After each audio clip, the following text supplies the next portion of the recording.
Сәлем достар, менің арнама қош келдіңіздер. Мен бүгін сіздермен осындай бір жасағаннан шығатын, өте жұмсақ және мамықтай болып шығатын булочканың рецептімен бөлісетін боламын. Қажетті заттардың барлығын описание бөліміне қалдырып кетемін. Видеоны көрмес алдын менің арнама тіркеліп қоюды ұмытпаңыздар достар.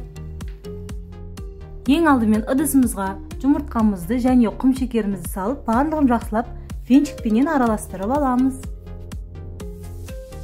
Оның үстінен жылы сүтімізді құйып, араластырамыз және жылы суымызды құямыз. Барлығын жақсылап араластырамыз. Үстінен сұйық майымызды құямыз.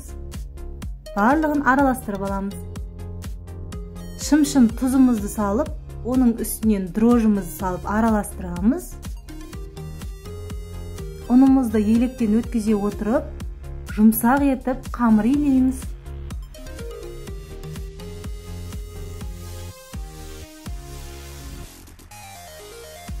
Қолымызды сұйық маймен майлап алып, қамырымыздың осылай июін қандырамыз. Біздің қамырымыз дайын, бетін жауып, 2 сағатқа жылы жерге қойып қоямыз.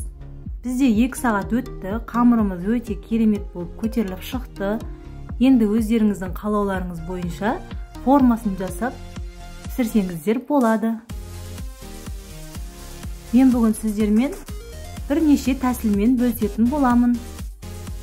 Ең алдымен осылай қамырларымызды домалақтап дайындап аламыз. Видеода көрсетілгендей етіп кесіп, осылай өріп қойсақ болады. Екінші қамырымызды осылай қолымызбенен ұзын етіп істеп аламыз. Видеода көрсетілгендей етіп орап қоямыз.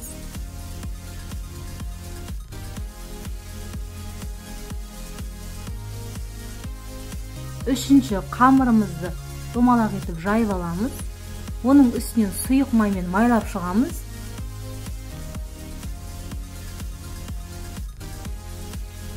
Және бетінен мак пенен құмшекерді араластырып салып, осылай етіп ораймыз.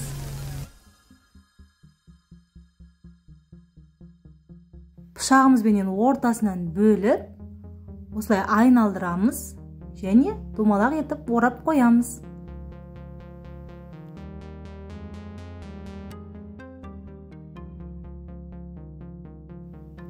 Төртінші қамырымызды алып, домалақ етіп жайып, үстінен сұйық майымызбен майлаймыз және мак пенен құмшекерімізді арасына сеуіп, осылай айналдырамыз, ортасынан бөліп, осылай жүрек тәрізді етіп жасаймыз. Осылай булочкаларымыз дайын болып шықты. Енді бетін жауып, жарты сағатқа қойып қоямыз. Бізде жарты сағат өтті. Жарты сағаттан соң жұмыртқамыздың сарысын бетіне жағып шығамыз.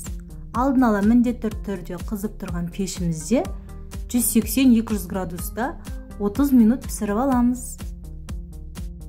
Бізде 30 минут өтті достар. Қараңыздар, өте жұмсақ, мамықтай болып шығады. Бір жасағаннан шығады. Сіздер де менімен бірге міндетті түрде жасап көріңіздер. Барлықтарыңызға ас болсын.